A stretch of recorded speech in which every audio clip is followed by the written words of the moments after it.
చేపట్టినటువంటి సమ్మక్క సారలమ్మ గుడి పునరుద్ధరణ పనులు మొదలైన కానుండి మీడియా సోదరులు కూడా మాకు అణువున అడుగున మరి ఎప్పటికప్పుడు ప్రజలకు విషయాలను తెలియజేస్తూ ఎంతమంది భక్తులు ఇక్కడికి రావడంలో క్రియాశీలక పాత్ర పోషించిన మా ఎలక్ట్రానిక్ ప్రింట్ మీడియా సోదరులందరికీ లోకల్గా తాడువాయి కానీ అటు ఏటూరు నాగారం అటు ములుగు జిల్లా స్టాఫర్సు ఇటు పక్కన గోవింద్రపేట అయినా అటు మంగపేట అయినా ఇట్లా ఈ 3-4 మండలాలకు స్పెషల్గా మరి మీకు తప్పని డ్యూటీలు పడ్డాయి. వాస్తవానికి సరే అందరికీ మేము ఏం ఏర్పాట్లు చేయకున్నా మీరందరూ బ్రహ్మాండంగా తల్లుల యొక్క కీర్తిని ప్రపంచానికి చాటినందుకు మీకు కూడా సమ్మక్క సారలమ్మ దీవెనలు ఉండాలని మీరు మీ యాజమాన్యాలు మీ స్టాఫ్ మీ ప్రేక్షకులు వీక్షకులు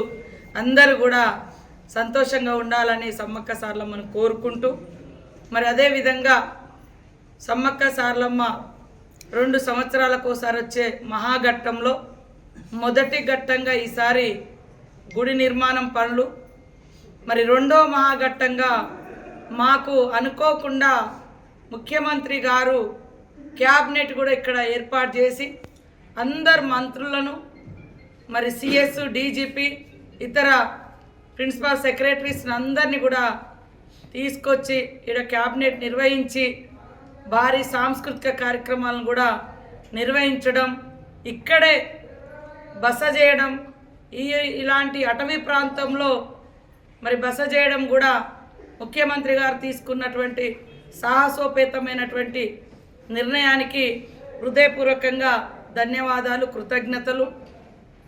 తప్పకుండా ఆ తల్లుల ఆశీస్సులు దీవెనలు క్యాబినెట్ మినిస్టర్స్ మీద, వచ్చినటువంటి ఆయా శాఖల అధికారుల మీద, పూర్తిగా ఈ స్థాయిలో ఏర్పాటు చేసినటువంటి చిన్న స్థాయి నుండి అటెండర్ నుంచి ఐఏఎస్ వరకు, మరి అదేవిధంగా ఇతర పోలీస్ అధికారులు హోంగార్డ్ నుంచి డీజీపీ వరకు మరి మీడియా అందరూ కూడా సకలంగా కష్టపడి మరి ముఖ్యమంత్రి గారి పర్యటనలో మొదటి రోజును సక్సెస్ చేసినందుకు, రెండో రోజు కూడా మరి ఉదయాన్నే 7 గంటలకే దర్శనం, అంటే 7 గంటలకే దర్శనం చేసుకొని 7:45 నిమిషాలకు మరి ముఖ్యమంత్రి గారి కుటుంబం, అదేవిధంగా డిప్యూటీ సీఎం బట్టి విక్రమార్క గారు, అదేవిధంగా మా ఇన్ఛార్జ్ మినిస్టర్ పొంగులేటి శ్రీనివాసరెడ్డి గారు, కొండా సురేఖ ఎండోమెంట్ మినిస్టర్ గారు, మా సోదరులు ఉత్తమ్ కుమార్ రెడ్డి గారు, మరో సోదరుడు మరి కోమటిరెడ్డి వెంకటరెడ్డి గారు, జూపల్లి కృష్ణారావు గారు, అదేవిధంగా వాకడి శ్రీహరి గారు, మరి ప్రభుత్వ సలహాదారులు వేం నరేందర్ రెడ్డి గారు, మన పొన్నం ప్రభాకర్ మన ట్రాన్స్పోర్ట్ మినిస్టర్ గారు, మా ట్రైబల్ మినిస్టర్ అడ్లూరు లక్ష్మణ్ గారు, మరి అదేవిధంగా సుదర్శన్ రెడ్డి గారు, ఇతర ఎమ్మెల్యేలు ఎమ్మెల్సీలు, మన బలరాం నాయక్ గారు, మరి ఇంకా ఇతర శాఖల మంత్రులు కూడా పొద్దున దర్శనం చేసుకోవడం జరిగింది. రాత్రి మా దామోదర్ రాజనరసింహన్న గారు కూడా వచ్చి క్యాబినెట్లో పాల్గొని సమ్మక్క సారలమ్మను దర్శించుకొని నైట్ వెళ్ళడం జరిగింది. అజారుద్దీన్ గారు కూడా క్యాబినెట్ అనంతరం వెళ్ళడం జరిగింది. ఇలా దాదాపుగా అందరూ మినిస్టర్స్, ట్రైబల్ శాఖ అధికారులు, ట్రైబల్ నామినేటెడ్ పోస్టులు ఉన్నటువంటి ట్రైకారు, జీసీసీ అందరు కూడా రావడం జరిగింది. అందరికీ హృదయపూర్వక ధన్యవాదాలు, స్వాగతం సుస్వాగతం. వాళ్ళు మళ్ళీ తిరిగి పునర్దర్శనానికి రావాలి ఈ మేడారానికి అని కోరుకుంటా ఉన్నాం. జాతర సందర్భంగా ఈ మొత్తం మహాఘట్టంలో, అంటే ఈ రెండో ఘట్టంలో ఎక్కడ కూడా ఎలాంటి చిన్న అవాంఛనీయ సంఘటన జరగకుండా అకామిడేషన్ కానుంచి, భోజనాల కానుంచి, అదేవిధంగా భక్తుల అంటే గుడి దర్శనం వరకు మొత్తం మానిటరింగ్ చేసిన మా కలెక్టర్ గారు టిఎస్ దివాకర్ కూడా, వారు కూడా చాలా అమోఘంగా వారి పాత్ర నిర్వహించారు వారికి.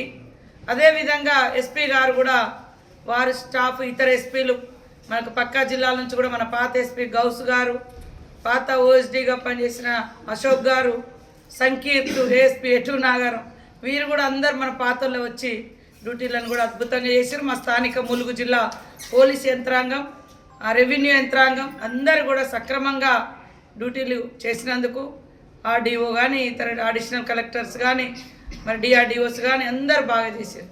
వారికి అందరికి కూడా ధన్యవాదాలు. అదే కాకుండా మరి ఈరోజు పొద్దున్నే తెల్లవారంగా మహిళలు కూడా పెద్ద ఎత్తున రావడం జరిగింది. ఎందుకంటే ఇక్కడ మేము ఫస్ట్ మాస్టర్ ప్లాన్ అప్పుడు కానీ గుడి ఓపెనింగ్ అప్పుడు కానీ మహిళల్ని అగ్రభాగాన పెట్టినాం. ఎందుకంటే ఈడ కొలువు తీరింది సమ్మక్క సారలమ్మ, వాళ్ళ కీర్తి వాళ్ళ స్ఫూర్తి కీర్తి ఈనాటి మహిళలకు కూడా ఉండాలని మరి మేము ఒక మహిళా ఆధ్వర్యంలోనే చేయాలని ఈరోజు మహిళల ఆధ్వర్యంలోనే గుడి మరి ఇనాగ్రేషన్ చేయడం జరిగింది.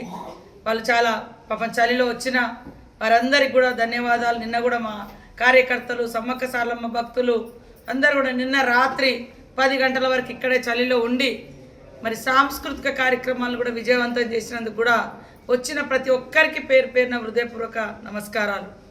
అట్లనే ఐటీడీఏ నుంచి డోళ్ళు సన్నాయిలు అదేవిధంగా కోయ నృత్యం కొమ్ముకోయ గుస్సాడి ఆదిలాబాదు నాయకపోడు లక్ష్మీదేవర ఇలా ఇక్కడ స్థానికంగా దేవతలతో పాటు మరి కొత్తగూడెం నుంచి డ్యాన్స్ చేయడానికి వచ్చిన అమ్మాయిలు స్టూడెంట్స్ కూడా అందరికీ వాళ్ళను సక్రమంగా చూసుకున్న ఐటీడీ అధికారులకు అందరికి కూడా హృదయపూర్వక ధన్యవాదాలు నమస్కారాలు తెలియజేస్తా ఉన్నాం.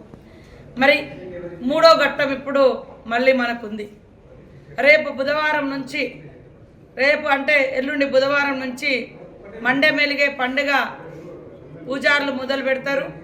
మండే మెలిగే పండుగ నుంచి మెయిన్ పండుగ కేవలం వారం రోజులు మాత్రమే ఉంది. బుధవారం మండే మెలిగే పండుగ స్టార్ట్ అయితే మళ్ళీ బుధవారం నిండు పండుగ అంటే 28వ తారీఖు నాడు నిండు పండుగ అవుతుంది. ఈ మొత్తం కార్యక్రమాలు చేసే మన పూజారులు జగ్గారావు గారు, అదేవిధంగా సమ్మక్క పూజారులు, సారలమ్మ పూజారులు, పగడిద్దరాజు పూజారులు, గోవిందరాజు పూజారులు వారందరికి కూడా మరి అన్ని రకాల ఏర్పాట్లు చేసినాం. వారు కూడా ఈరోజు పొద్దున దర్శనంలో అద్భుతంగా అందరూ కూడా ముఖ్యమంత్రి గారు, మంత్రులు, మరి ముఖ్యమంత్రి గారి కుటుంబ సభ్యులు కూడా మరి మాకు మంచి దర్శనం లభించింది అని మరి వారి సతీమణి వారి కుమార్తె కూడా చెప్పడం జరిగింది. మాకు చాలా రోజుల నుంచి ఫ్యామిలీతో రావాలని ముఖ్యమంత్రి గారు అనుకోవడం జరిగింది. కానీ ఈరోజు చరిత్రలో నిలిచిపోయే మహాఘట్టంలో అత్యంత మహాఘట్టమైనటువంటి గుడి ఓపెనింగ్లో పాల్గొనడం చాలా సంతోషం. కాబట్టి అందరు వచ్చిన ప్రతి ఒక్కరు కూడా బాగా దర్శనమైందని చెప్పడం జరిగింది. సో ఇది మనందరికీ కూడా గర్వకారణం. రాజకీయాలకు అతీతంగా అందరినీ కూడా మేము కొంతమంది కలవగలిగినాం, కొంతమందికి కలవలేకపోయినాం కార్డ్స్ ఇవ్వడానికి. ఇది వాస్తవానికి దేవుని సన్నిధిలోకి అందరూ ఆహ్వానితులే, ఇక్కడ భక్తితో రావాల్సింది. కార్డ్స్ అనేది జస్ట్ మేము ఇన్ఫర్మేషన్ కొంత తెలియడం కోసం చేయడం జరుగుతుంది. కాబట్టి కార్డులతో సంబంధం లేదు. లక్షల మంది వచ్చే దేవాలయం, కోట్ల మంది వచ్చే దేవాలయం. కాబట్టి అందరూ ఆహ్వానితులు అందరూ రావాలని మనస్ఫూర్తిగా కోరుకుంటూ మరి మీరు చూసిర్రు మొన్ననే ఇక్కడ మన ట్రస్ట్ బోర్డు చైర్మన్గా ఇర్పా సుకన్య, మరి అదేవిధంగా మిగతా వాళ్ళందరినీ కూడా లేడీస్ని వేసినాం. డోనర్ కింద మరి ఎప్పుడు వద్దిరాజు రవి గారు. అసలైన తొలి వెలుగు. ఫాలో వాట్సాప్ @తొలి వెలుగు official.